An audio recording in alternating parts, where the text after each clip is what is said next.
Good evening. Welcome to the third of the fall lecture series at the School of Architecture. There's going to be a bit of a break. There will be another one for 4 weeks until October 29th when Andrew Zago from New York and Detroit visits us. In the meantime, there'll be a couple of Wednesday episodes in October. The next will be on October 10th, titled Southside Rising, with Roberta Feldman, Sharon Haar, Santa Safa, Richard Shields, and Susan Campbell.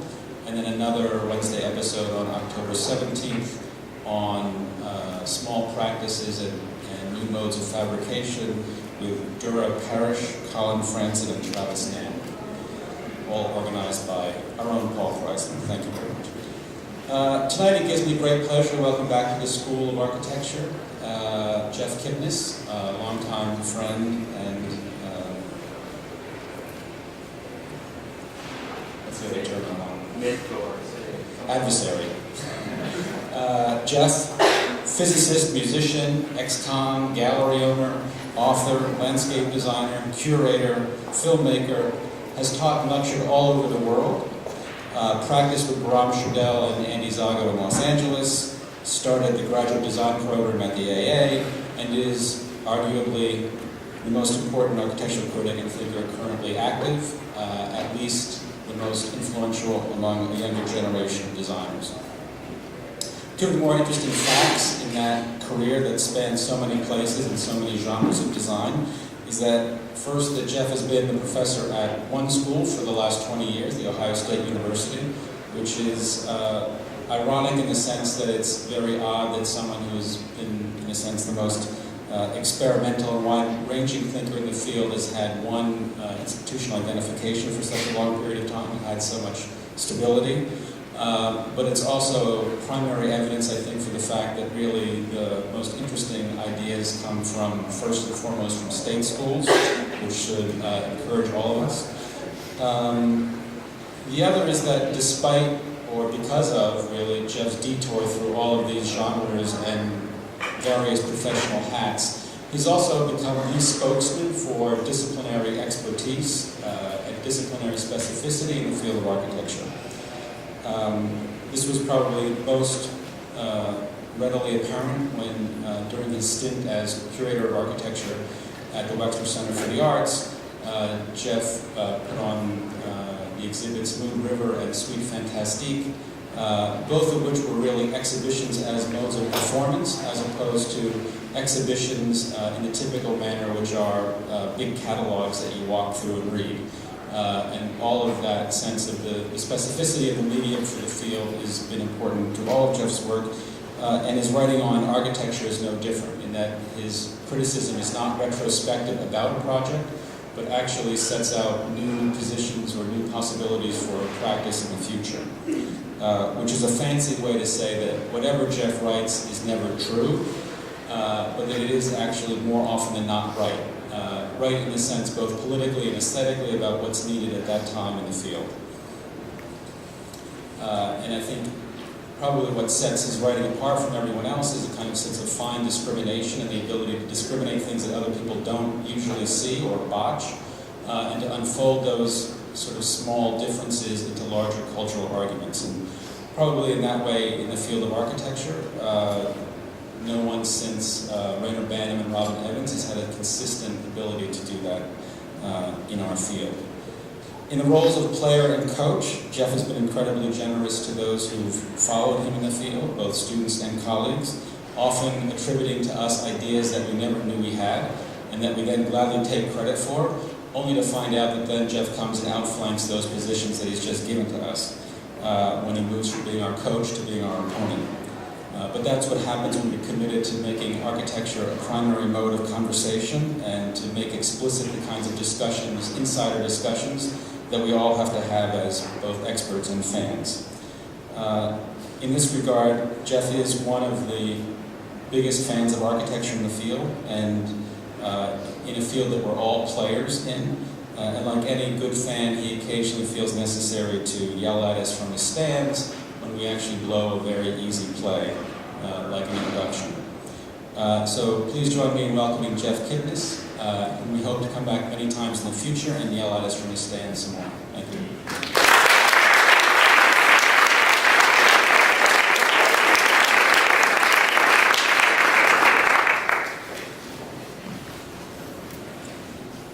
Before I say anything, very nice introduction. I want to comment that. I use it as my bio. Something I have to get out of my chest. I swear to God, it's really been bugging me all day long here. I cannot figure out, I really want to know how a building as vacuous and as feeble as Bofield's United Tower got to set foot in this town. I really cannot figure that out. It's really bothering me. Because even the worst buildings and the most mediocre buildings here have a kind of strength of argument and material integrity. You don't wish they weren't there. You may argue with them and not like them. But this building, urbanistically, it's like a fart, except it just won't go away. So it's really bugging me. I just want to give this on my system. Thank you for the very nice introduction, Bob. I'm a critic. I'm supposed to do stuff like that. I want to say, look, it's really great to be back. It's great to see Bob and Doug and Tom Parrott and people that have been friends for a long time. And I taught here, and so it's kind of fun to be back here. Tonight, I want to discuss this problem of how we new work in a way that they can make discriminating judgments in such a way that, first of all, they appreciate the work. They can say something about what's doing well, even if they don't like it, and they can think about a next move. In fact, I just took a little walk by this Coca-Cola and I saw this new recreation center. I don't know if you did it, but looking at this building, I thought, well, this building makes me feel really good. This person knows Tom Main's work, is having a discussion with him, but has decided to take some of the ideas of Tom, see if he can make them do something else, do something original. He boxed himself into a corner. It's a very funny building because he took on too many problems and he couldn't figure out how to solve the problems. But you can tell how he's trying to do it. So I'm really looking forward to the next work. That's what I like to see as well. I really understand the building. I really appreciate it. I got what it tried. I got where it didn't get, and I can't wait to see what he tries the next time because it'd be interesting to see if the language that came out of one sort of thinking. Really? I'm sorry. Well, I hope you appreciate it. Can it get bigger than inspiration? So we're going to talk a little bit about this.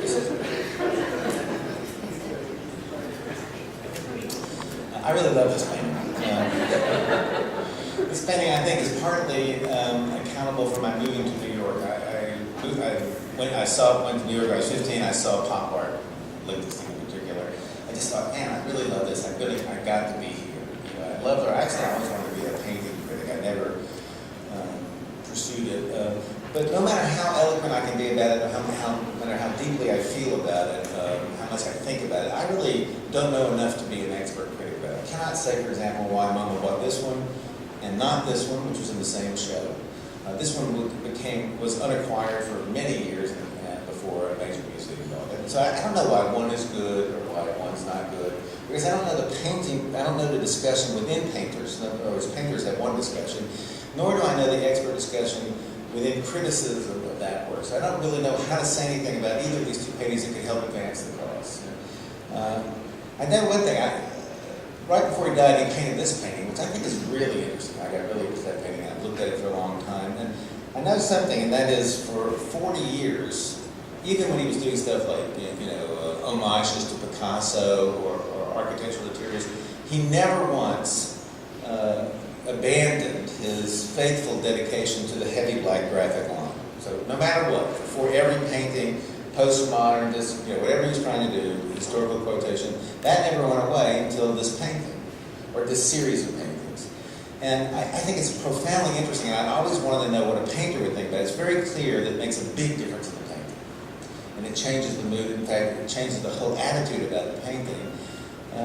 So that's what the expert practice is. Just to find out for myself, I had a student kind of post, Photoshop back in on black lines. And you can see, that basically space becomes more discrete, the play between the foreground and background, it becomes a completely different thing. And if you are emotionally sensitive, if you are intellectually and emotionally sensitive, in other words, if painting touches you too much, then it's a profoundly interesting thing. If painting doesn't touch you much at all, it's just kind of interesting. If architecture touches you too much, you're in here. If architecture doesn't touch you too much, it's you like everybody else. That's a nice building, that's not a nice building. The interesting thing about architecture, it has no audience. Everybody for whom it touches too much is in the field. So, I mean, it's a kind of fun thing, I think. So, now I read a lot of criticism. This was the greatest museum since the end of the Cold War, according to the New York Times. This is the greatest library of the century. And this was the greatest concert hall of the century. Of course, a few weeks later, there was another great concert hall, another great concert hall. We live in a world now where we're having the greatest building of the century of the week. And that's okay for me. It's okay for journalistic criticism. Their job is not to be an expert in the field and understand what is this thing doing architecturally. But one thing I can tell you is, as soon as this was, by the way, the next concert hall, which was the greatest concert hall in the century. Now, I called the critic and he said, yeah, but one was in the 20th century, this is the 21st century. So I wasn't wrong. But, so I'm looking at this concert hall and I'm saying, look, these are our 3 concert halls. And what's really interesting is the minute you read the criticism of this building, it says very interesting forms and great acoustics. I mean, literally, the second sentence in virtually every piece of writing about these buildings is and great acoustics. The minute it says, and great acoustics, it's quit talking about the architecture. It's no longer discussing architectural argument. The architect didn't do the acoustics. The architect followed the advice of acousticians. And the way you know that is that this is the music Verein in Vienna. This is the first great shoebox diagram. And the shoebox diagram there is the same acoustic diagram as in Porto, and is exactly the same acoustic diagram as in Los Angeles. So all 3 of these have exactly the same acoustic diagram. No wonder they all have very good acoustics. It's pretty clear that the politics, the sociology, the psychology, the pleasures, the arguments, the issues of the architecture in this building, to be in a concert hall in this building, and to go to it in this building, are very different from that, and are very different from that. And that's what I'm interested in. Now, I'm not particularly interested in comparing these so much anymore, but it's pretty clear, though, that journalistic criticism doesn't know what else to say other than, wow, that's really neat or really awful-looking, and then, what else do we say? Now, that reminds me of a certain kind of thinking about architecture. Like, that is, there's a building, like let's say a house, or let's say a concert hall, and there's a right way to do it. And here's how you learn that. You go to Lowe's, and you buy these books. See, ultimate house plans. But small house plans, big ones, 1-story, 2-story, vacation, curb appeal. I mean, if you want to really learn how to do what's expected of you, don't pay all the money, or don't even pay any money. Go buy for $210 a calculator. You can learn everything you need to know about architecture from these books. And believe it or not, there's books like this for high-rises, concert hall. There's building-type books at the AIA bookstore. It's a different bookstore, but you can buy just like this. It looks just like this. And so you don't really need an architectural education to figure out how to do that, because that's about cliches. And I don't mean cliches in a bad way. Cliches are formulas that work for a long time and now have become platitudes that we rely on because they don't cause us any stress or anxiety. They don't cause us to feel anything. They basically make sure we don't have to feel anything. And so I spend my life thanking God for cliches. Red lights, bacon and eggs in the morning, 8:30 wine. That's one of my favorite cliches. And it's amazing how you can go from never having a drink until you're 55 years old to a bottle a night like that. And my doctor said, encouraging, hey, it's good for your heart. So you must have the cleanest arteries on earth. So, by the way, it's not just, it's also how to do it. Here's how you build it, here's how you fix it, here's how you wire it, it's everything. What's really funny, by the way, is when a client walks into your office, this is what they want. And what's really even funnier than that is you haven't been taught this. So they're going to walk in and want you to do this, and you're going to not know this. And then so that's what our practice is about. Now this is my favorite, 1,001 ideas for windows. 1,001 ideas for windows. And what it turns out to be is 1,001 curtain designs for one window. Which is pretty good. It doesn't really help me explain this window. And I have a test I usually give. I'm not going to give it to you tonight, but I basically walk into a 6-year studio class of people who've been studying architecture for 10 years, 15 years, and I say, write down a piece of paper everything a window can do. And they write down air, ventilation, views, and light. And then that's it. And then I say, now, 13 years ago, what would you, before you walked into an architectural class, what would you write down? And they would, it's the same thing. And the fact is, they know better. Once you get them into thinking about it, they know a tremendous amount about windows, but they immediately fall back on their habits when you ask them that, because they don't think, okay, the way I answered this is, how did Cord use a window? How did Danny use a window? You just think, that's a window. And so they immediately fall back on their building. And that's what makes architecture the hardest of all disciplines. And I'm not saying that facetiously. It's harder than brain surgery. It's harder than physics for one simple reason, is everybody knows they don't know about brain surgery. You know. I'm not going to cut on a brain until someone tells me how to do it. But if you think, you've lived with buildings your whole life, you just think you know them. It's very hard to figure out what it means to be an expert in architecture and to produce an architectural effect.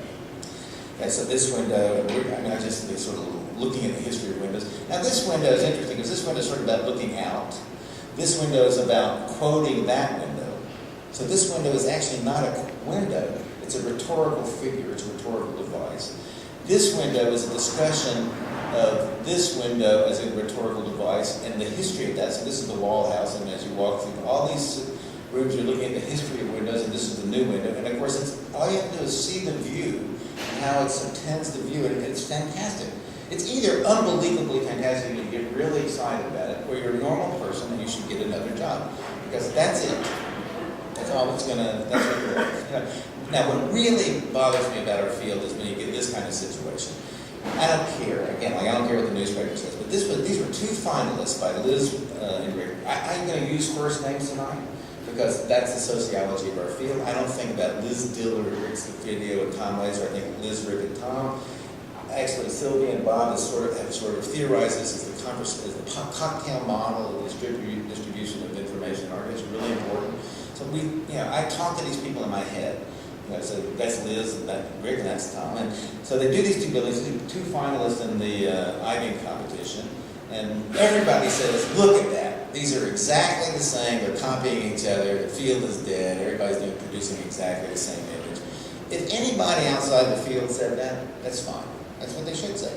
If anybody inside the field says that, they need to either get an education and learn about their field, or they need to get out, because either those are radically different to you, and you see them immediately as radically different, and you understand their differences, or how do you understand it at all?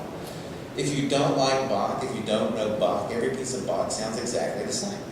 If you're a composer and you're just studying Bach, every piece of Bach and every piece of Bach wrote in relationship to Telemann are radically different, and that's what you're interested in. So it's not the journalistic problem that I worry about. I mean, these are very funny things. Like, look, this is a really, funny. First of all, we're standing across the street in New York City, which means you can't get this far back, and there's buildings everywhere.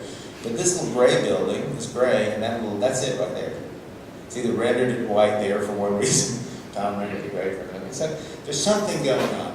Now, of course, everybody said, oh, look, it's exactly the same. But no one's discussed these in terms of the single surface problem, considering the fact that the single surface problem had been going on for 15 years before these buildings. Both of these were active participants in the development of the problem. I have a collection of about 40 single surface projects now. Assuming all the buildings, there are probably another 100 unbuilt projects. It's just been going on and on and on. It's a really interesting problem. It has really captured the imagination of architects. They think a lot about it. And what's particularly interesting is there's not one single essay in the field by an expert critic about the problem. So architects have been working this out in a discussion with themselves. Critics haven't discussed it. Critics haven't understood it. They haven't decided what the criteria are for. And so I thought, okay, I'm going to try to work this out for you now. Now, I decided the good thing to do is start with the single. Hit escape. Okay, does that help me, or that just? It'll help you, yeah. Thank you. This is the greatest thing. My relationship, my wife now is, I'm basically her IT guy. That's it. Come in here. It's great because our marriage has become valuable again.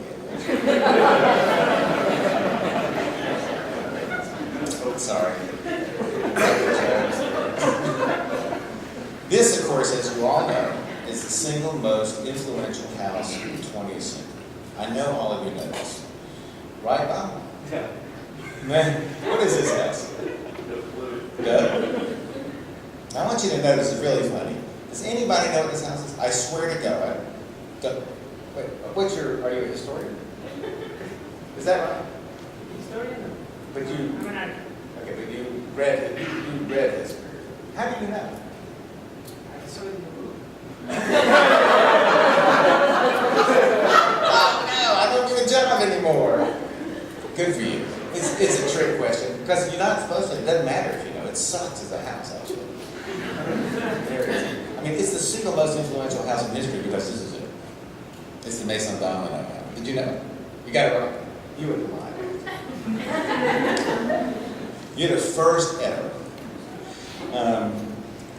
But you know, and it's an idea. It's a diagram. The issue is not the influence of that house. The issue is the influence of this diagram, and the influence is exercised for almost. This is 1914. It's almost 92 years, almost 100 years. And its influence is continuing, virtually continuously. You can follow its development, its changes for all those windows I showed you were about it. It takes 15 years for him to finally build a house, let's say Villa Savoie, in which the implications of the diagram are worked out in the first. But one thing you have to, for kind of first physicalization, one thing you have to understand though is our field is lots and lots and lots about diagrams of unfinished projects. Half the most important projects in our discussion were never built. You know, so the expert practice of architecture is based on what we, like a score, like a composer in a score. So, in order to kind of set up an argument, I took the Maison Domino diagram and I divided it up. This lecture is exactly 50 minutes long, starting now. Sorry, I meant to hit it before, but that's why I said it 10 minutes short. It's supposed to be this. We're okay, don't worry. Because you're standing between me and my bottle of wine. So basically, I looked at the Maison Domino diagram, and basically the top of it I divide out like that, and the middle, and I kind of associate these with arguments. The core basically is that, Nice is basically that, and Frank Lloyd Wright is basically that. So those are the three diagrams. And then I associate those with particular metacritical projects. This is the conceptual project. It's conceptual because buildings can't do that. You have to understand them, you have to read them, and you have to think about them. It's got nothing to do with experiencing them. It's not nothing to do with the realities of the physicality. This is a performative. This has to do with the fact that when you get off the ground here, so I put the stair back, you leave the ground and you get on a stage and you become a different character. So this is a speculative project about using architecture to change the character expectations from one to another.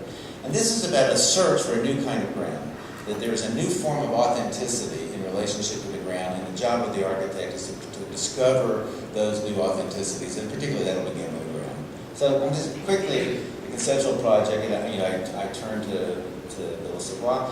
The 5 points are very clear here, and they add up to a democratic project if you understand them. If you go to this building and you try to see if it has any democracy in it, it doesn't. It's got slave quarters, it's got servants' quarters, it's got everything you think, oh, this can't be democratic, it's got servants' quarters. You know, but let me ask you about the Ode to Joy by Beethoven, which was always played to celebrate democracy. It was played in the 2001. It's a really fantastic piece. The spirit goes up, everybody loves it. It was written for an enslaved set of musicians in the court. And not only that, the composer tells every musician exactly what to do every time.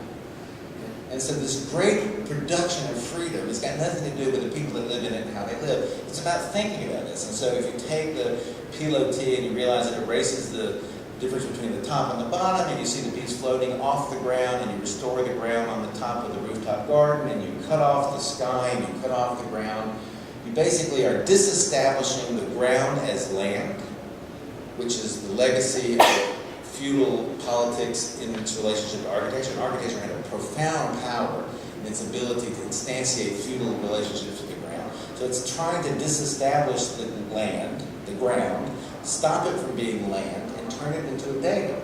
And it's particularly successful. It's particularly great. But it means you can't use datum and ground and land as if they're interchangeable terms. They mean radically different things. You can't use column and pilotis as if they're the same thing. They mean radically different things, but you have to think about that. You have to know that, you have to think about that as a conceptual issue. It has nothing to do with what it's like to experience the building. And you can follow that. You can follow that project. Peter Eisenman's, where they refer to the drawings, and again, the disconnects the relationship to the ground. You're no longer thinking about new democracies here. You're thinking about the kind of autonomous project of the relationship of building a set of drawings and an intellectual project. But this is a conceptual project.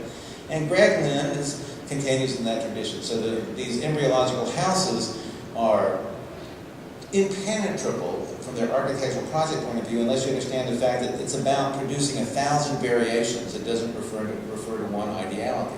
So you have to know the project. You have to know all 1,000 houses or the possibility of producing that before this works architecturally. And then all the other issues become when solving the building problem.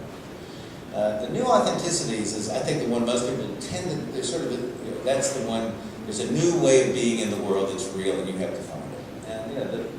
And this is a project of new authenticity, the most poignant problem, in the sense that these stelae are about the way the ground erupted from from under the feet of the Jews. So that they expected this to be the real ground, and they relied on it, and they trusted it as their land, as their place. And forces pushed them up, forces of fascism pushed that ground from under their feet and put them in basically stock cars, and they got the experience of the Holocaust. Now, it's the whole architecture. When you walk, if you notice, there's a cross grain of these stones, and the stones hurt. So the whole issue of this architecture is about making you feel the phenomenological ambition, the authentic kind of new realism of that situation in the building. Which is why the debate about whether Danny ripped off Peter or Peter ripped off Danny, this is a completely conceptual project. These stones are not, you don't feel it, they're the typical stones all over Berlin when you walk through those stelae.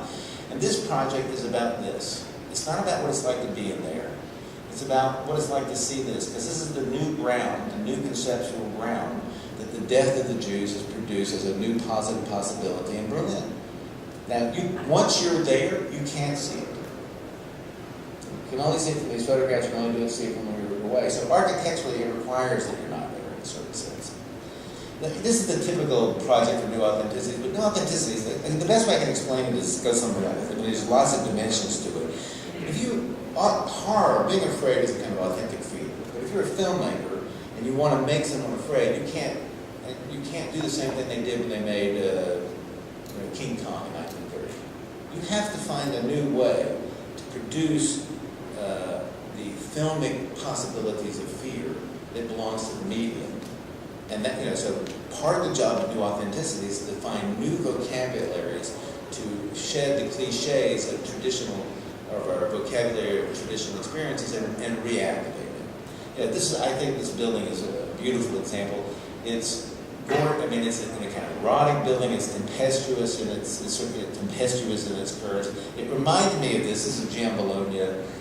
This is the Rape of the Sabine Women. This commission was commissioned by Catherine de Medici. Catherine de Medici was the Blanche Dubois of the de Medici. She was unbelievably oversexed, and all she was ever interested in was putting sex as many places as she could put it.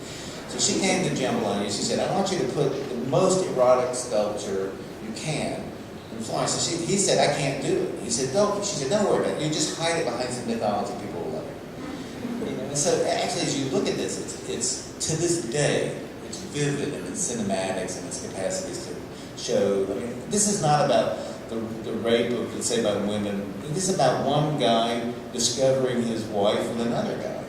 I mean, the passions are fantastic. And I kept thinking there's something going on here. It kind of reminded me. And then I lined it up.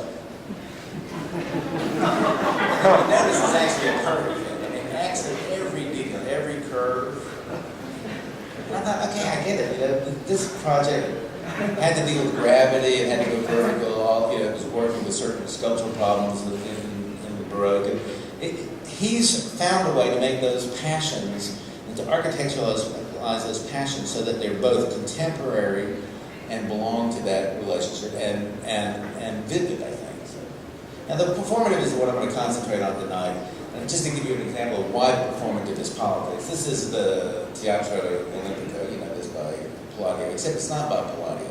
It's by Scamozzi. Scamozzi was Palladio's student. When he died, when Palladio died, Scamozzi took up the commission. I know you know this. Okay, come finish. I see you know. You know, so here's the original. The original idea of Palladio was to produce this trompe-l'oeil perspective of the street for a permanent set, but for the first play back here. When he died, Scamozzi multiplied the numbers and said, this is how it exists today. And it has an interesting effect, because for in Palladio, only these number of people could see the effect. So this group of people essentially all shared an ideality, because they understood only a few of them could do it. So it kind of unified the audience as behind one ideality. Whereas this starts to shift the attention to the specific experiences of specific people in the audience. So the problem of the Baroque, which is to try to make the idea more palpable, but in the fact what it does is make us more interested in our own personal experiences, starts the problem of atomizing unified political fields. And so in that sense, the performative is I believe, political. Now, this is, for example, I think, one of the best of all performative projects. And a performative project that's speculative in my mind is simply one in which one character walks in, and the architecture does everything it can to produce that as a different character. Not to say there's a better character that we all are. That's what new authenticities do. New authenticities say there's a way of being in the world that's authentic in contemporary world, and that the cliches get in the way of us discovering it. This is critical in the sense that it says there is no such thing as that. Performative architecture, every time you go in a different institution, it challenges the institution by temporarily putting you in a character which is at odds with the institution. Have you been to Prada? It's impossible to buy anything. It is, and it's impossible to buy anything because the sense of voyeurism, you go in there to buy something to get people to look at you, but the whole building magnifies the degree to which you are aware that people are paying attention to you, and you are paying attention to them. The entire thing is a voyeur machine, and it so eroticizes the desires that you brought in there that it's impossible. It becomes critical of the institution, which is why it helps to understand this little device. This theater, it's amazing how many times you read criticism that says, well, they put a theater in there for performances, but they never used it. So it must not be good. You know, he put the theater in there. He knew it was never going to get used. It didn't matter that it gets used. What matters is it's an architectural trope which lets everybody know that these are seats and that that's a stage, and it just increases the degree to which the architecture produces a sense that you're on stage. It doesn't really matter. You walk in a theater, you know you're in a theater, and you know you're a character in a theater. So now I'm thinking, okay, we got to look at the Seattle Library. That's one of the ones, the greatest library of the 20th century. Maybe it is, maybe it isn't. So I thought, well, it's really funny. When you look at this and you look at that, that's Wolf Kritz's Dresden Theaters. That's the cinema complex in Dresden. It looks a lot like this. So if I compare it formally, just sort of sculpturally, I think, wow, it looks a lot like Wolf Kritz's. You know, the skin's pulled away from the sign. It's made with the same stuff. But there's something in my mind that says there's no way Wolf Kritz and Red Bull are the same. No way. But so any device I would use that would help me to try to compare it that way isn't going to work. And then I change views a little bit. I look at Prada and I think, wow, it looks just like Prada. Prada, this is Prada, Herzog and Buron Prada. There's herring, what do you call that? A herringbone. What do you call that? It's got a word for it. What do you call it when you great diagram? It's a great thing. Charge money for that. This is a diagram. That's a diagram. So you look at it, they have a similar formal attitude, they have a similar sexual attitude, but also you think, there's something for me that says, no, that can't be right. I don't think Rem and Jacques Pierre are after the same thing. So, how are we going to solve this problem? And that's what we're going to be doing. Let me go a little bit step further. One of the things that they all say about this building, what's great about this building is it brings everybody in from the city, it opens it up to the city, right? That's like a fantastic thing to do. I don't know, Breuer didn't think it was such a fantastic thing to do. Breuer thought it was, in fact, a horrible thing to do, to take a building that housed cultural program like a museum or a library, and open it up to the city. But the formal devices that they both use are very similar. It's clear that Rem is aware of Breuer, and so, look, he builds a fortress, and then he makes a moat, and then he puts a bridge. So he's basically saying that the job of the architecture is to protect the city from the noise and the riffraff of the street, to protect, the institution from that.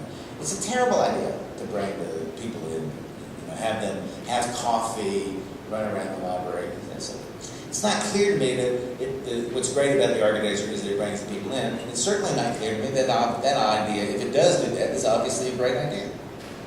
So I need another way to think about this. And so I start thinking, if you think about the building, this is the formal idea. You analyze the massing, you analyze the skin, and you approach it from this idea that it's a kind of loose skin sack around this, and that these are delimited by local contingencies. And that's the kind of, that's the basically knee-jerk analysis of how you're going to see the building. There's the big form, but actually this is the interior of the Dresden Theater. It's exactly the same thing. Exactly the same relationship between skin and massing, so they can't do it. And it turns out that problem is an old problem. This idea of wrapping a set of incongruous skin around a set of geometrical interior programming devices to free the interior space, it traces back at least to 1990 to the NARA competition by Bram Schadel, where this skin is wrapped around these theaters, and there are 3 of those theaters, and this is the public space.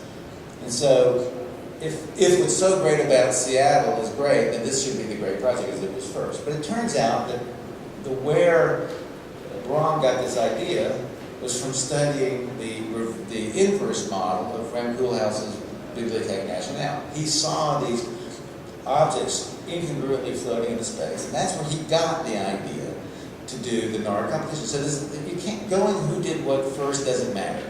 What matters is that the ideas work, they have dialogue about this communication between the architects, and both of them, frankly, stole the idea from Neufville and Stark, whose 1988 Tokyo Opera House competition was a giant piece of here. The black poche. You see, these are black, and these theaters, which are the exact same form, are floating in this black public space. And so architects work on problems. They work on problems for a long time. They share discussions back and forth. And then finally it reaches a certain state of poignancy where we get the discourse. So we're going to trace this really quick. So basically here's the logic. A formative project takes you off the ground, puts you on the stage, puts you in the character, and gets you back on the stage. What we're going to see is the evolution of that. This is sort of the deconstructivist evolution. I'm just going to show you the diagrams. This is the consequence of once you do that, you re-engage the ground, so the ground has to change. Technology comes in, you're able to mobilize the forces and the sort of the capacity. Now look, here's the interesting thing. From a building point of view, the problem of an undifferentiated equipotential field is great, except you need to differentiate interstitial space, residual space, and primary space. If you want to differentiate those without introducing false walls, then you do this. So they're working on the building problem. They're not working on a metacritical problem. If I'm interested in this diagram, I just do this. That way I get residual space, interstitial space. I get a differential field of space without having to put a wall in. Which is why when Bob Stern says, look, I don't like space, I like rooms, he's saying that because he actually has the option of putting a false wall in to produce a room. And it's an intelligent thing to say. It would not be an intelligent thing to say in a load-bearing building environment where you have to have rooms. So we're going to watch small increments of these diagrams. So this is basically the outline of the next 10 minutes. So you start with Mies van der Rohe, you come up here. Now Mies was very interested in making sure that this level was exactly equal to that level to produce the effect. Because if he didn't do that, you would restore the sky-ground differentiation. So you're not on stage unless you remove from the world. If this is the ground and that's the sky, it's essentially an architectural reiteration of the world. So these things had to be exactly the same section. They couldn't be, they put these in tension.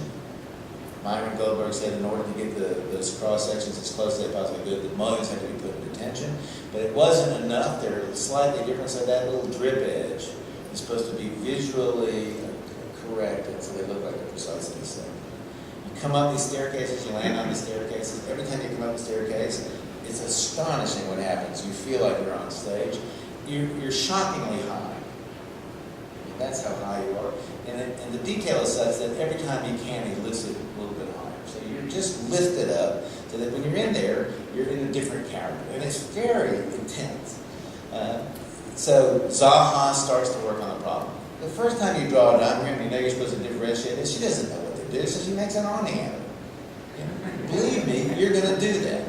You're going to have a drawing. You're going to notice a potential in the drawing. You don't know what to do, so you just stick it on there and keep working on it. Now she's look, here's the issue. There's a stage. There's a roof, which now differentiates the space. There's a ground. So if you look here, this is the ground. This is the second ground you walk on. That's the stage, and there's the interstitial space. So she's still working on that same diagram 30 years later. But if you do that, that changes the ground into something else. Because if you do that, if you just restore the ground, you have to, you've obviated, you've defeated your problem. So you now have to rethink what the ground is going to be. And that's what this red means. The problem of rethinking the ground. Well, you're looking surprised about rethinking the ground. So this is red cool houses, Agadir. This is the top. This is the top of that diagram. This is the bottom. There's that interstitial space that we were talking about. But he now makes a figure of the ground. This is an Agadir, although this is above ground. And there's program down there and there's program above here. Now, most of you will recognize that that's, this is the building from the top. This is, of course, look at the diagram. This is the diagram of the Mies van der Rohe National Gallery. So he went back to the arguments of Mies made, and he synthesized them with the Strasbourg project of Le Corbusier, which is where the signal comes. So he's looking at this issue, and he goes back to the people that have worked on the problem, and he adds something to it. And what he's adding is to basically program the top and the bottom and let that space do what the diagram is doing. Now, this is the most famous, for a while, was the most famous drawing by Red Koolhaas. This was the program diagram for the Yokohama Urban Planning Company. Everybody loved this. Every student had it on their wall. I'm responsible for, Ren pissed me off one time, and so I did some research on this. What this is it's meaningless. It's a totally meaningless diagram. This is the geological cross-section of Yokohama with collage, with program collaged in it. And the 24, it's completely meaningless. But it was a drawing, it was a diagram, it was a thinking about how one puts program in the ground to change the ground into something other than land and other than data. It had to be programmed. It had to get filled with program in order to solve that red line problem. It's interesting. And today I was in Paul's class and I was saying, do you think any architect works like you work? They said, oh, I said no. Yeah, I guarantee they didn't think Ren worked like, this is like what Paul Yeller did with Paul. Complete nonsense. It gives you a chance to imagine another possibility, and then you keep working on it. This is a great project, a major advance in the field, I think, by Bernard. Bernard and Agadir, these are existing buildings. So Bernard and Agadir, instead of turning the ground into something you put stuff in, he turns existing buildings into the ground by putting this roof over it and then programming all this. So you actually walk up here and there's programming here. So it advances the issue so that you're no longer literally connected to the ground as the place of the program. And so you can see you go up and you go around. This happens. There it is. Just to mention. This is one of the great developments of that. This is the Juichu project by Red Koolhaas. He won the competition. They never built it. One of the reasons they never built it is no way to skin the project. Another reason is a complete disaster as a library. No place for books. It is an utter disaster in every way as a building, as a concept for a library. It's just one of the great works of architecture of all time. And as a diagram, you'll notice it's the Mason Domino diagram, stacked on top of each other. Now the floors are folded so that the equipotential field of that is no longer about looking out, but it produces a kind of eddying of space that eroticizes the space because you're now looking at it and people can see you and you can't see back. Plus, now the single surface is now, it's literal, but it's no longer tied to the question of, and also all these things, it's no longer tied to seeing it from the outside. But there's no way to skin the project. Of course, it begin to realize that the Guggenheim was a single surface project that we never, that you begin. So here it is. If you don't believe it's the Mason domino diagram, look at the staircases in the corner. It is precisely the stagnating. So it's thinking about that diagram. This is now 80 years later. Here's a long argument here. I'm going to kind of skip it, but I'm going to show you something kind of interesting. This is Fairmont Church. This is the Mercedes by Ben and Caroline. This is the breakthrough interior of the Fairmont Church, where he had to figure out how to get up that level. And so he begins. That's the first warped surface, and there it is. And this is the diagram of Mercedes. And if you read about Mercedes, Ben and Caroline talked about using this in Fairmont Church. You see, this was the only part of this building. So there's another argument here. This is one of the great, I think this is one of my favorite projects in the development of civil service, because all of a sudden you didn't have to build a little civil service. It looks like 3 separate buildings, kind of Medici pavilion, a weird, Paul and Hernan kind of thing, and a big box. Thank God there's a big box. But inside, if you look at the section, the surface goes from there, all around there. It joins to the stage, but also continues up around and then continues to back. So it's a single surface that connects the lobby to the people that are sitting in the opera house, to the people on the stage, and conceptually, also not conceptually, but pictorially starts to connect the people in the balconies, so it becomes a kind of surface which pictorially joins relationships instead of making ramps. And unfortunately, it was, yet again, an impossible project to build, because in order to have an opera here, you have to shut the lobby off. And in order to shut the lobby off in that diagram, the only thing you can do is go back to the Tugendhat house, get that window, and this is now a 35-ton steel door that between performances has to go up and down. So the fire marshal said, no. And they got disqualified. I think of this as maybe the best building yet to try to figure out how to do these like this. But now we're beginning to understand that the problem, that red line is still the city. It's still a city. We're bringing the city in. It's still localized. But nevertheless, you know this building. This is Zaha's building. It brings, and this is the great. You can kind of see it urbanistically. It picks up the massing here, abstracts the massing, floats the massing, and then brings the street carpet in and rolls it up. And that's the single service part. And this is the photograph you see here. This is called skateboard photographs. Everybody thinks the most important photograph there is. For me, what's fantastic, of course, is it's now bringing that in. You see it. This is now the sidewalk. These are now storefront buildings. So that as you're walking through the gallery, you're starting to see the work as if it was just on the street. It doesn't have anything precious about it. And in fact, it's crucial that this staircase actually penetrates through the galleries. So it's a beautiful diagram of hanging the city against the verticalization of the urban surface, and then circulating really through it. I really think it's fantastic. And those are the staircases. And of course, there it is. Now, those of you who know the fire code requires that, but also without that corner being like that, in other words, if it had been evil, it would have lost it. So this is the more interesting corner for me than this. Okay, so what is this red thing? We don't really know yet, but we do know this. There's something that's happening to the modern diagram. The modernist diagram was centrifugal in the sense that the idea, if you notice, I tried to take the Phyllis Vaughan and a brick country house, and I kind of put them together. The modern idea was that you would put a building down, and it would conceptually spread its space from the building out. And that's the kind of centrifugal diagram. As we start to see the evolution of the single surface diagram and the performative problem, you're starting to see that the idea is that it's grabbing forces from the conditions outside the building and bringing them into the building. We just saw Zaha bring the local question in.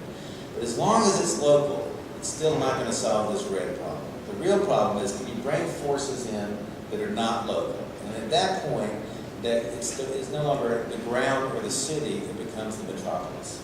If you can start to bring forces into the building that no longer refer to the local condition, but refer to all the forces that are at work on a population, electronic, digital, material, commercial, then the true condition of our lives, which is not about being in a city, but about being in a metropolis with remote forces being equal to local forces, then you've got something really interesting. But still, people are still working on this problem. This is, Alejandro's trying to figure out, can you think of this now for the first time and turn it into a figure? So this is now the film script of the BBC. Everybody hates this. The film script of the BBC film studio. But instead, he's trying, the real issue is where do you put the glass? You put it here, and so it extrudes out, so the extrusion continues the glass, and then the staircase, if you notice, the staircase is half smooth and half stair. Or do you do what Neil does, which is it's okay to end the thing in the Endeavor building, but he puts these, in other words, the handrail. It's okay if you don't set the glass back. Then they debate on the appointments. This is Alejandro. Frankly, these projects are virtually indistinguishable. So Alejandro requires that there be no change in the vocabulary of the walls, whereas Neil it becomes a really important issue. Even though he folds these things out, he puts these other units. So at this point, you're now on the single surface. At this point, is now debating on the handrails and the appointments and the details of where the glass is set. So now we're ready to take a quick look at this. So this is Liz and Rick's building. And if we look at the section, you'll notice that the way they solve the pro-shade problem, one of the problems is you can't put surfaces. They double the surface. Can you see that? So there's a blue surface and a white surface. And they use the two single surfaces. It's a kind of mannerist idea. You double the single surface so that you automatically produce interstitial and post-shade spaces to put surfaces in and so on. In other words, you turn it into an image. And what Tomas does instead is to branch off little nodules. He maintains a kind of faithful commitment to the single surface. There's no doubling at all. But he branches off little bitty nodules to solve that problem. So both of those are interesting. Actually, Liz and Rick did that for a while. They abandoned the problem. They decided that the mannerism wasn't going to work. So I think we're kind of ready to understand this project now. I want you to notice something. You now understand that the problem it has to detach itself from the local condition. Right? So this is herringbone, and this is not herringbone, so this is now the ground. This is now the metropolitan ground, and this is the urban ground. So the first thing you understand is you get to understand that why it's different from both Prada and the Dresden theaters, and that's there is no. Now, if you think it's just this grade, and in other words, he's not committed to making sure that you detach the ground in order to and look at this bizarre entry into a portrait project, where because he doesn't have a grade, he has to make one up in order to get the ground off, so they can begin to the metropolitan issues. And you go inside here and you see China. What's that stuff called? Like China from England. Blue and white. Yeah, no, blue and white. Wedgwood, you see stuff from all over the world when you're inside. So the metropolitanization of the ground is really interesting. But he's also experimenting with the fact that the single surface may not need to make it physical anymore. You may be able to make it strictly visual by multiplying artificial materialities. And so the real issue here is the interior decoration. And it's just obsessive in this project. So this is a sort of traditional view of the massing of the skin, but in fact, and this is if you notice, this is the Shushu diagram. But in fact, it's these surfaces that are going to actually reproduce the effect of the single surface. So you follow the yellow circulation all the way up. This is the trading room, which we're going to come back to in a second. So this is the wrong picture, which you'll see in the magazine. This is the right picture, so you can see that the relationship between that surface and this surface, and the artificialization of the surface. And it's why there's every square inch of the surface is decorated, so that the decoration in and of itself becomes enough to join those into one field. And so you go from the artificial garden to the carpet, artificial garden, to the polka dot floor, and that explains why this is such a disastrously bad art project. This is the reading room. It's a pretty good work of art. Y'all know this piece? It's by a good friend who lives with me in Columbus, Ohio, Ann Hamilton. And Anne is someone who's interested in new authenticities. So she's restoring the wood, the appropriateness of a kind of statement of the knowledge of the library in the library. In other words, when you're in this space, it's perfectly good, but it's phenomenological, it's about a new authentic conditioning, and it's completely opposed to this project, which is trying to put you in a completely different character from a library. It's trying to put you essentially into the character of an information tradesperson who basically buys and sells information. You go in, and you start bidding. I mean, the trading room, everything about this is to change the character of who belongs in a library temporarily to something like a stock trading room. And so this is a disaster. It's not a disastrous work of art, it's a disastrous set of relationships. And all the way up to the Naugahyde. So the question is, has this successfully advanced that problem by activating every surface into a metropolitan decoration? This stuff has nothing to do with Seattle. It's from all over the world. It's every catalog. But the degree of intensity in which it belongs to our sense of what an urban situation is as a metropolitan or catalog situation, as opposed to the localities of Seattle, I think is successful. Whether it's actually true that you can produce a sense of the continuity of the space by just keeping all the surfaces radically artificialized, I'm not sure. So I don't think this is a seminal project in the field. I think it's an interesting moment of research. I want to compare it briefly to this. How y'all doing? Y'all tired? Keep going. This is the ICA by Lisbon in Boston. It's a single surface project. So here you can see it. There's the single surface. And it has some interesting problems. Like, instead of Zaha, it wanted to, it's very difficult to put artwork in Zaha. In the way you see people are walking through it. There's never any sense of the kind of separation and prestige at the moment of using art. Lisbon is particularly interesting art. They've worked a lot in art. So they laid a Medici box right on top of the street. These are the galleries. Now, that might have been simply a capitulation of the program.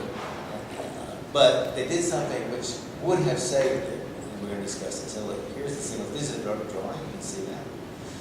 They're trying to figure out what material to put that in. And they render it as wood.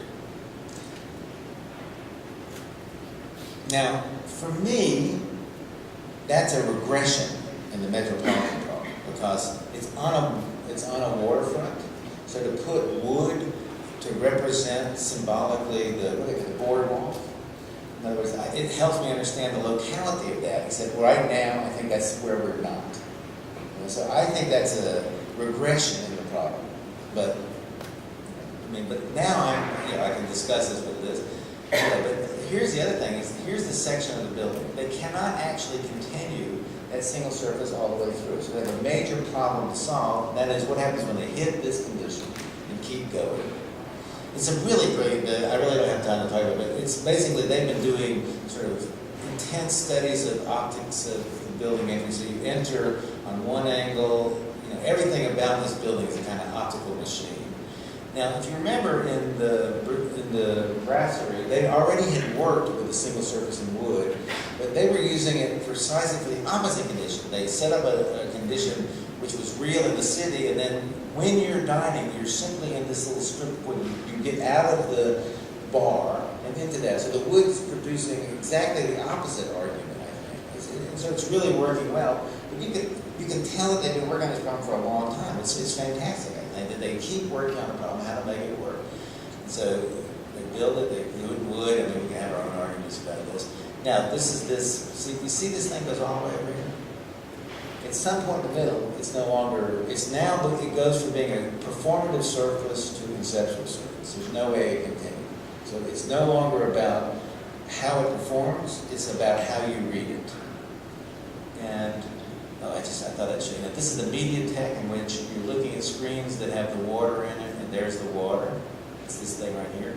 They've been working on that since the Slow House, where they put the TV set on the picture window so that you would see a picture of the water as you were looking. That's how long? It's 9 years. This was 1989. It's 14 years they've been working on how you can use that argument. Now, what they decided to do that was so brilliant is when you got this, so that when you were looking at the arch, in other words, instead of getting this great view of the bay, you had to stand and look at the bay like you were looking at a work of art, and then the view became part of the the argument of the artificialization and representational issues of art. And this is the single surface you're standing on right here. And so that's amazing. So instead of just partitioning off in a museum box this place for art, they make a really interesting argument about what should have been a view is now a work of art because of the lenticular view. But it didn't cost anything. It was $100,000. But because the view was so good, the director of the museum succumbed to a donor, and they didn't get to do it. This is it. And this is the worst case of architecture interruptus I've ever seen. Essentially, this was the climax of the museum. This is what made it work. This solved the problem of the conceptual relationship, and it's fantastic. And this is for this lousy 2-bit view of an ugly bay. Anyway, so I think this is the other side. It comes down here. So it comes around. So you're now reading this. Now look, in the original rendering, they didn't know how to do it. This is the other side. So they understood immediately that they were going to hit this problem. And they just left it unrendered. They didn't know what to do. But what you'll notice they did is it comes around here, and it starts to become a sign. It's now a representation. This is how it ends. It's now a signifying representation of the surface. So for me, they got caught in an unsolvable problem because they don't work together. So I think the project is really interesting. It has fantastic things it does forward. It's also hit some things that it couldn't solve, but it stayed dedicated to the problem in a way that I'm interested in. It had become more metropolitan. I'm more interested in where they are in this project than where REM is in Seattle. Briefly, I got 10 minutes, so I'm going to do something I just for the fun of it. All of that work that I just got to show you is basically critical. It's about reflecting on the state of a condition, whether performative or new authenticities, and trying to find an architectural solution which breaks cliches by criticizing the condition. Bob Somel and others, but Bob in particular, have gone back and asked about the possibility of projective architecture. I think this is really interesting because it's one of the most discredited ideas in architecture, the idea that you project a new world. It's discredited because when the modernists did it, the world they projected turned out not to be a world that we wanted to project. And the solution that they came up with was to suggest that the projective architecture is not about projecting a new ideality or a new political form or any eternal ideal condition, but it's about projecting the potentialities of a moment. And if you can just do that, then you can do a projective architecture, which is not critical architecture. Essentially, it's new authenticity joining the performative project. That's how I think of it. It's the kind of temporary and the permanent becomes instantiated as a moment, and it's simply the potentialities it brings to a situation in that moment that sets it apart. And so, I won't retrace that, but one of the things that's interesting to us that are interesting, that is the problem of the cartoon. The cartoon is interesting to me because, unlike the graphic, which we'll look at, I don't know if I actually put that in there. Oh, sure, hit escape. The cartoon is a completely new ontology. And so if you look at this problem of the performative and the new authenticity, what they share in common is that there is one ontology that's real. And they either try to fix it or they criticize it by constantly jerking you at it. But behind both of those is this notion of one ontology and then modes of representation. What's particularly interesting about the projective is the idea that there's multiple ontologies. The 1,000 Plateaus, if you know this book, is really a book that says we have to get past the idea of one or two ontologies. Every form of material practice produces its own ontology. So a painted apple is not a representation of an apple. It's a real painted apple.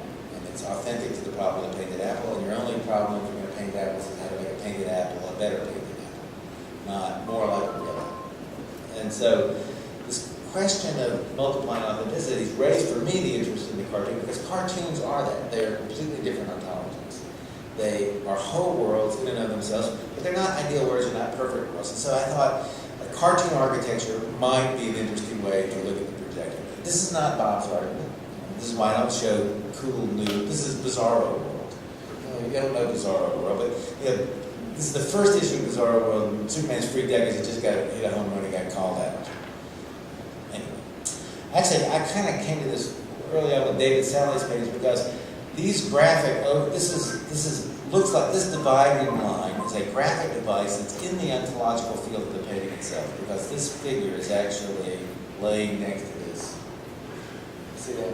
So it looks like a diptych, but it's not a diptych. So that graphic line is interrupting that relationship within its ontology. But these drawings are laying over it as if it's completely separate and independent world. So it's not a collage, it's multiple ontologies in the same space. And that's actually what I thought, if you could do that in architecture, that would be fantastic. And that's sort of where I am in the problem. And so all I do is this, I look around at stuff and I think, does this help? Can I get an idea? I mean, Jeff Koons, this particularly has been interesting to me. I just assemble known works. What I don't think is a good idea is to go back and study cartoons more closely. What I got to do is figure out what's going on in architecture, or has already gone on in architecture, that I can start to reappropriate and devote to that. So I just start, like, this is fantastic. Look at this. This is an entire city of New York City, and there's one building that's standing there, looks completely irreal. This is Bernard Shumi's Blue Tower. And I think it has that quality. It looks like it doesn't belong to the same ontological space as the rest of the city. It's not just because it's blue, there's other color buildings that out. So I start to look at, so I start to collect work. This is Greg Lynn's Wilshire Pavilion, where this sort of the kind of new Art Nouveau, where the tree turns into columns and the columns turn into fat columns, and it becomes it doesn't belong to the world. It belongs to some other world, but it's not an ironic representation of another world in which this is his wall. This is obviously one of the great achievements in cartoon architecture. This is Winnie's Neighborhood Housing, and what's the name of that place? Say it. Yippee Bird. Anyway, it's obviously based on the. So I started to collect these things. This is obviously a fantastic. I remembered John's window. I mean, these are things I'm looking at.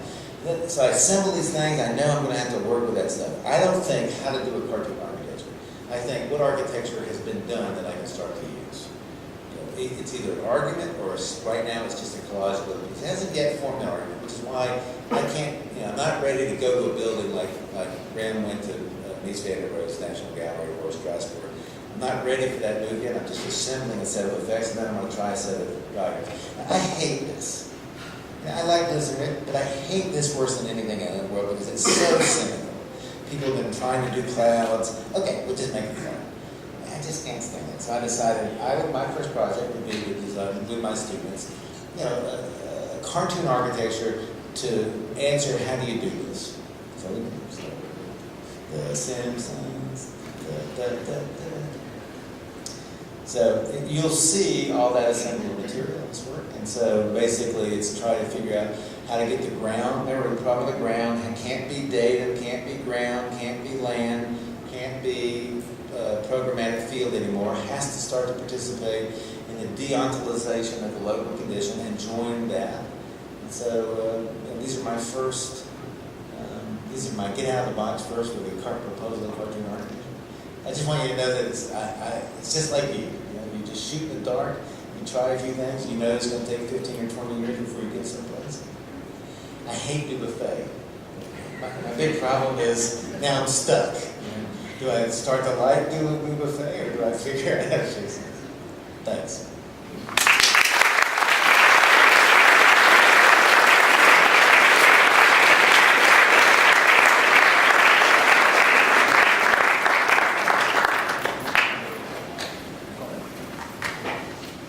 Any questions?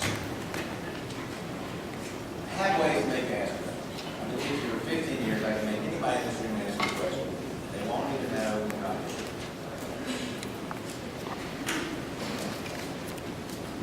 it. No. What's your name? Yeah, Corey. The big green marine. Or, green, next to you, next to the camera. Are you pointing to me? You're the green bird. Big green marine. Yes, sir. What's your name? Alan. Alan? You're not an architect, right? Yeah, I am. Oh, you are? I think you're a big green marine. You don't have any questions. But if you had one, just make one. See how you do. Now you feel Actually, no, obligated.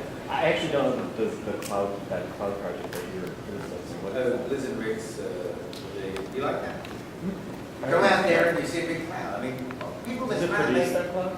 Pardon me? It produces that cloud? Yeah. There's a bunch of fog.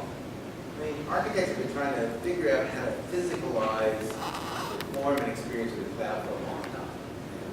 For good reasons. Kind of fight, not gravity in the sense of cantilever gravity, but in the sense of gravitas. It becomes so cynical that it just literally do it. I mean, it's pretty neat little follow now.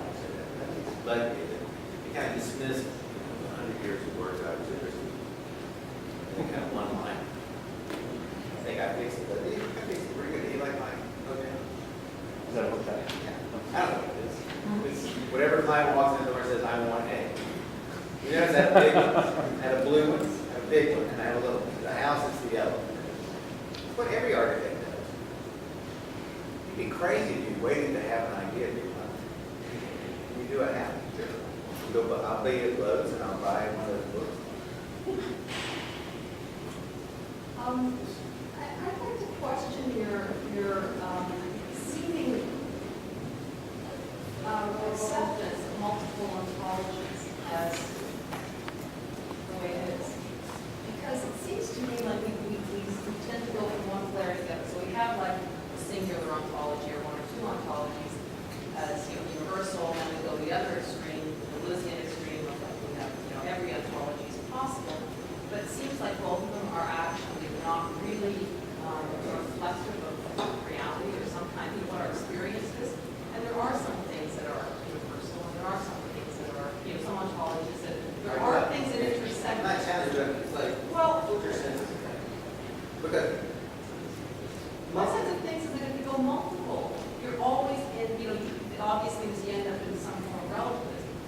well, I think there's a dialogue between the drawings in the data sound and the painting. And the painting which? Underneath. Let me point out something to you. To a doctor, you're 16 tissues. That's good, because you get, each tissue gets 7. So your reality is not that you're a body, but you have your set of 16 different tissues or 18 numbers of tissues, because each tissue gets its own disease, and each tissue dies separately. So the reality of you is not the body. But let's say to a chemist, that's not what you are. You are a set of organic chemical processes. To a physicist, you're a set of forces. To an atomic physicist, you're a set of atomic properties. And to a particle string theorist, each of those is an ontology that has a communication that cannot explain the next time. So Yeah, but there's an inherent problem in that depending on how you're coming to that problem, whether it's a doctor or it's an economist, that you are only seeing the problem from one very narrow point. that's exactly what I understand that. But my point is, we build better worlds as experts on one ontology. That's your underlying premise. Right. So I want painters to study painting. I don't want the material practice. It doesn't have to be about paint. For example, you don't have to use paint. It doesn't have to do with materials. It's the disciplinary. And so I think we build better bodies, like expert practice at every ontological level, that those form new ontologies. Yeah, so that's my premise. And that's how I would like to see that. That's why I think expertise in disciplinary closure is the way we produce a better world, as opposed to thinking about how to produce a better world, representing a better world badly as amateurs in our practice. Yeah. Right now, I love art, obviously, but everywhere you go, every artist bad. It's actually astonishing how every work of art in every biennale is some form of bad anthropology, which does nothing for the art world as I'm concerned, and does nothing for the anthropology. And I try not, I don't want to be old-fashioned. I'm not Clement Greenberg. I don't think it's a material stuff. But I do think it's a discursive specificity. So that's why I told the students earlier, college thought is not a problem for me. College thought is not architecture. College thought is an engineering expressionist. His questions and answers belong to a different community. I'm not, you know, I don't like that, but it's okay. Lots of people can build, and lots of people can have this work. Again, that's right. It's my value.